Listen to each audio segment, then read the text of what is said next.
"Oh dear, what shall we do? What shall we do?" cried his mother. "Mother, maybe I'll get work somewhere," said Jack. "Oh, you tried working before, but you did not stay long enough," said his mother. "We must sell Milky White." "All right, mother," said Jack. "I'll sell Milky White, and then we'll see what we can do after that." He walked on a bit with the cow.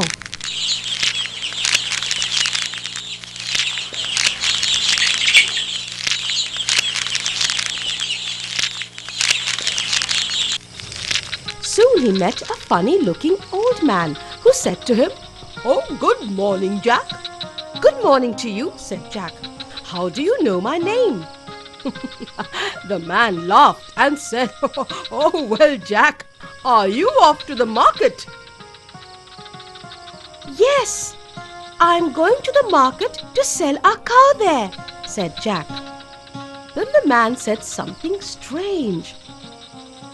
"Oh, I wonder if you know how many beans make 5. 2 in each hand and 1 in your mouth," said Jack quickly. "Oh, you are right," said the man. "And here they are, 5 beans just for you, in exchange for your cow, of course." "Are you joking with me? A cow for 5 beans?" said Jack.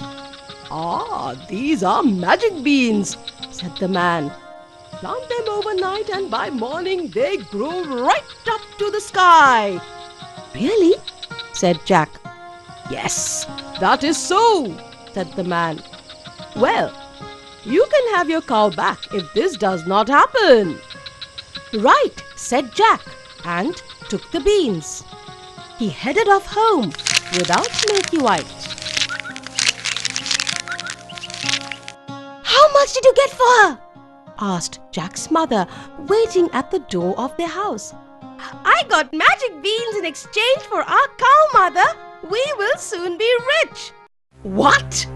cried Jack's mother. "Have you been such a fool? Oh, what will we do now?"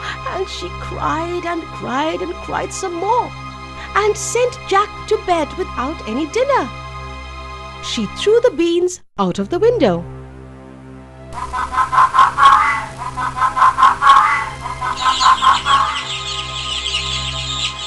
When Jack woke up the next morning,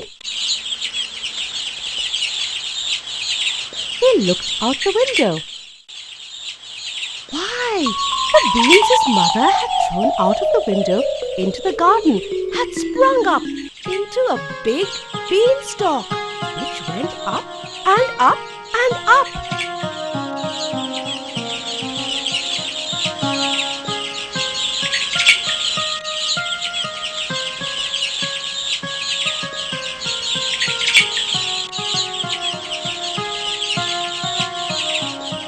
Till it reached the sky. So the man was not a liar after all. The beanstalk grew up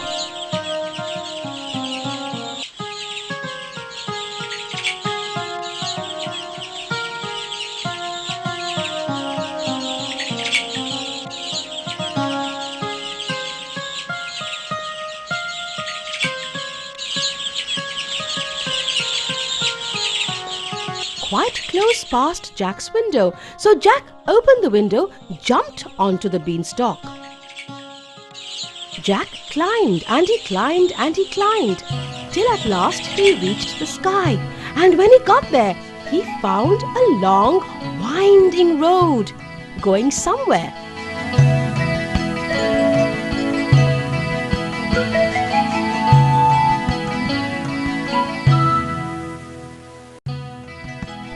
So he walked and walked till he came to a great big house.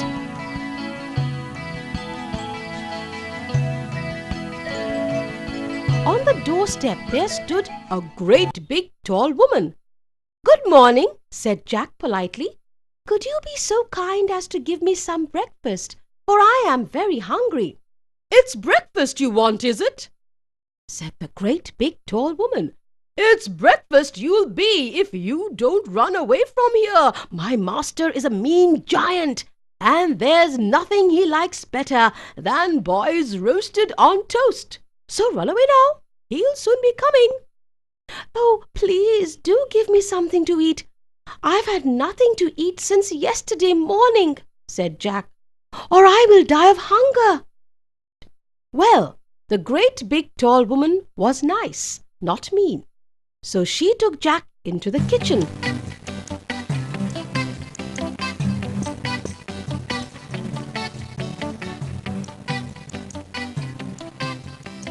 and gave him some bread and cheese and a glass of milk. Jack ate fast, but before he could finish, he heard thump, thump, thump. The whole house began to tremble with the noise of someone's footsteps. "Oh my, it's my master!" said the great big tall woman. "Come along quick and jump in here."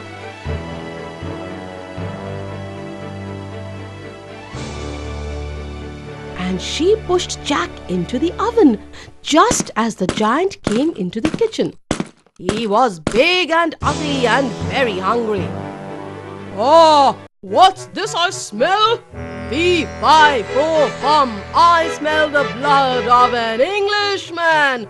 Be he alive or be he dead, I'll have his bones to grind my bread." "Nonsense, master," said the servant. "Perhaps you smell what you ate for yesterday's dinner. Go, have a wash and tidy up. By the time you come back, your breakfast will be ready for you." So off went the giant to wash up. Jack was just going to jump out of the oven and run away when the woman told him not to. "Wait till he's asleep. He always sleeps after breakfast."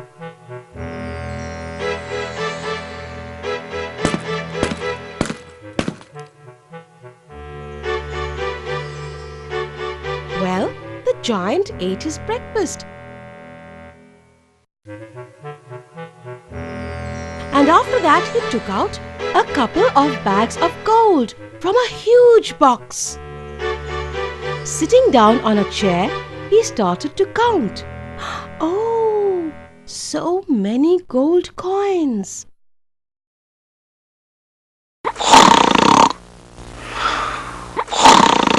Jack crept out from the oven and quickly grabbed a bag of gold and ran as fast as he could all the way to the beanstalk.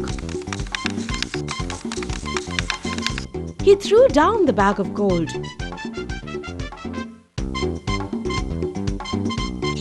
Which fell straight into his mother's garden, and then he climbed down.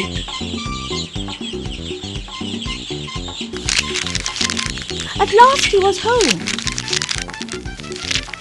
He told his mother what had happened and showed her the gold and said, "Well, mother, wasn't I right about the beans? They are really magical, you see." They lived on the bag of gold for some time, but at last they came to the end of it.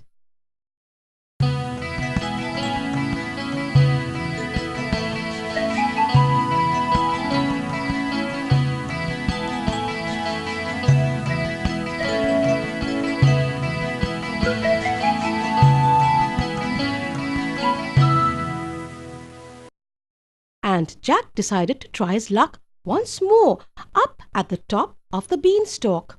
So again he climbed the beanstalk.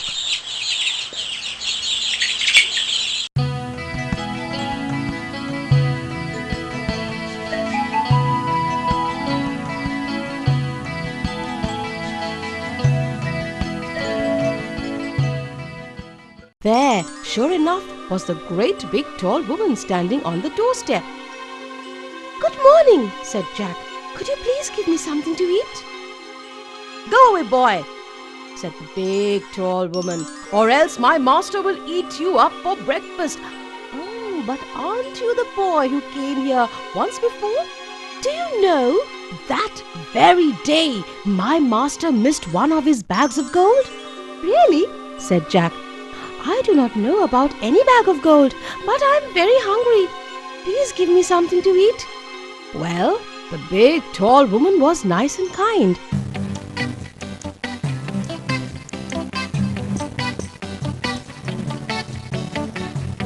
Once again, she gave him something to eat.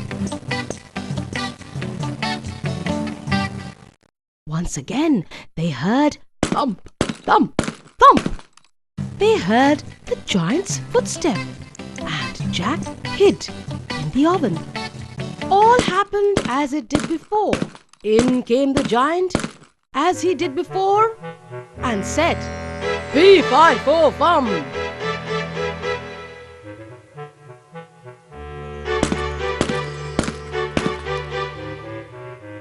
And had his breakfast of 3 broiled oxen. Then he said to the servant,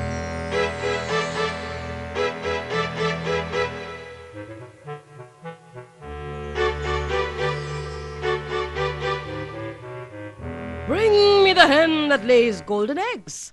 So she brought it, and the giant said, "Lay!" And it laid an egg all of gold. Then the giant fell asleep. Jack quickly stole the hen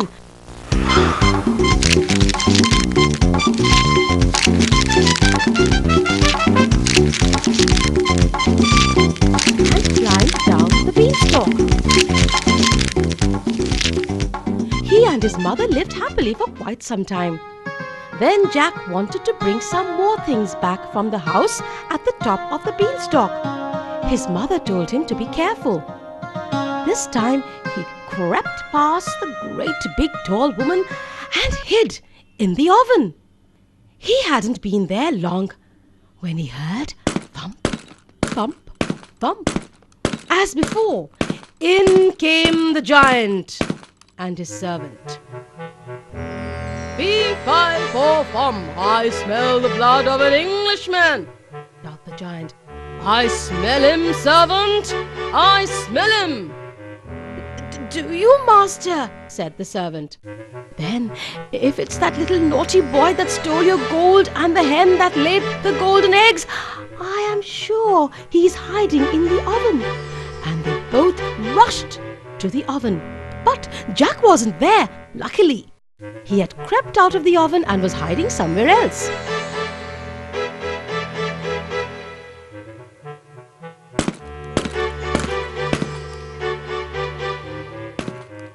So the giant sat down to eat his breakfast. After breakfast was over, the giant asked the servant to bring the golden harp. So she brought it and put it on the table before him. Then he said, "Sing!" And the golden harp sang beautifully, and it went on singing till the giant fell asleep. Then Jack crept out of his hiding place. He caught hold of the golden harp and ran with it towards the door. But the harp called out quite loud, "Master! Master!" And the giant woke up just in